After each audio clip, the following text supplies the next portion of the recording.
Today is a Father's Day. Welcome to African Food Innovations. This is Dr. O's Food Lab. It's been a while, but just every now and again, I'm always messing around with some new ideas.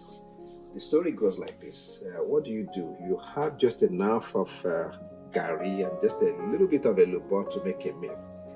So on their own, they don't make a full meal. So I come up with this simple idea. I'm going to do one of the alternatives that come to mind, which is a blend. So I take half what I have of my elubo, and then I do the same thing with the gari. So for those of you who are familiar with African food, Nigerian food, we have Ebala, which is made out of gari, and then you have Amala, which is made out of ulubo. So the first puzzle is, what do you call something like this? There's really no name for it, but for the purpose of this video, I'm gonna just name this Ebala. So that would just be something for us all to get used to.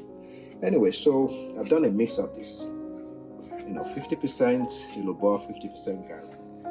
Okay, so we got the nice mix here. So looking at it, it's kind of very difficult to see what exactly. It looks more like an adulterated ulubo, but in this case is intentional, and you can kind of get a gritty feel as you stir this. So I put this in cold water, similar to the technique that I introduced teaching people how to make amala using cold water.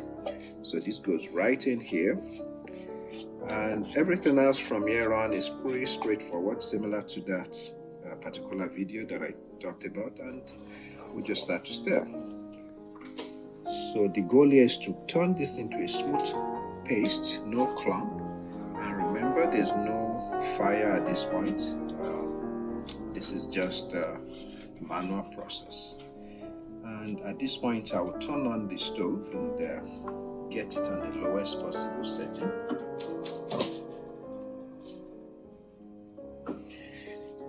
And this process is very straightforward.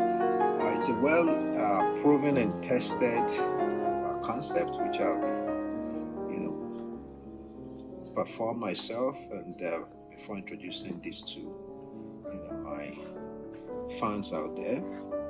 And so we'll just wait for this to slowly cook.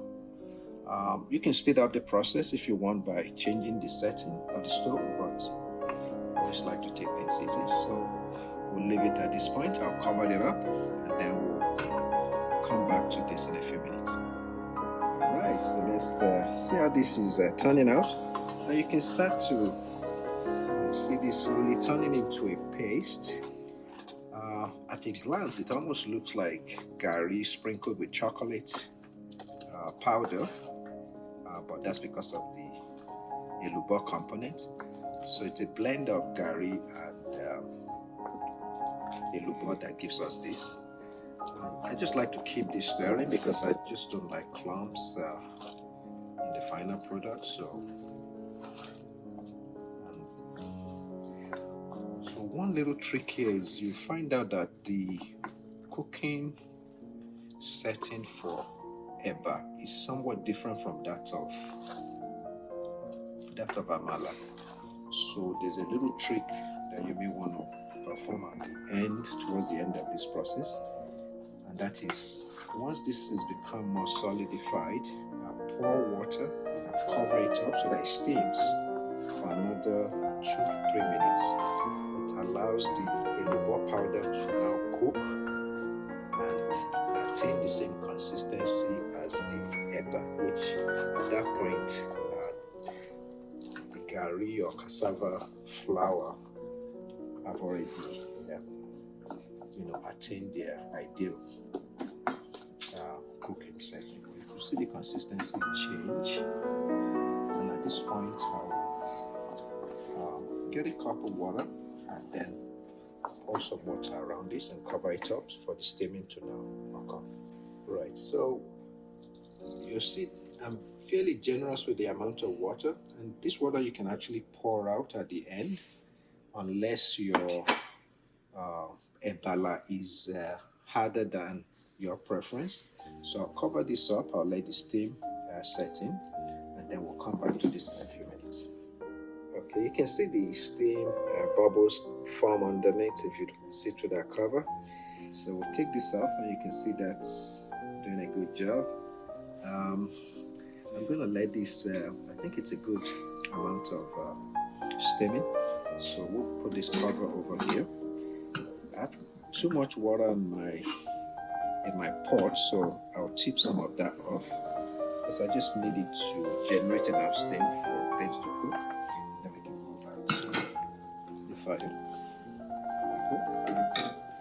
And then at this point, all I'm doing is just continue to do the stirring. You can see that the color has now started to change and conform to what you get with a nearly cooked or fully cooked amala, but we're not quite there yet.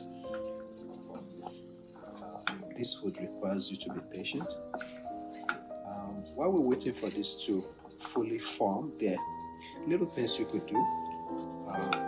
We started out with a 50-50 mix of gari and elubo. Depending on how much of two components you have, you can do it 75-25. You can do a 90-10. What I've come to appreciate with this mix is when I go 100% just making amala, it's generally light, and 2-3 hours later I'm hungry. So what I sometimes do, I'll put a 25% portion of gari, and that changes the consistency, it's heavier. So if you take this around 12 noon, you could pretty much go on a full tank until around 8 p.m. and very filling. The consistency is actually superior, and you can get a taste of both Ebala and Amala out of introduced Ebala. So I have a bono specially made by Mama Yem, and that's gonna go next to this. I'll have that dished out in a few minutes, and you guys can join me in a virtual dinner. So we're almost there. This is one of my best variants of amala. So you got Ebala at your disposal here. The budget is within reach. As elubo is sometimes more expensive than gari. And bon appetit. Thank you, everybody. Have a good day. Enjoy.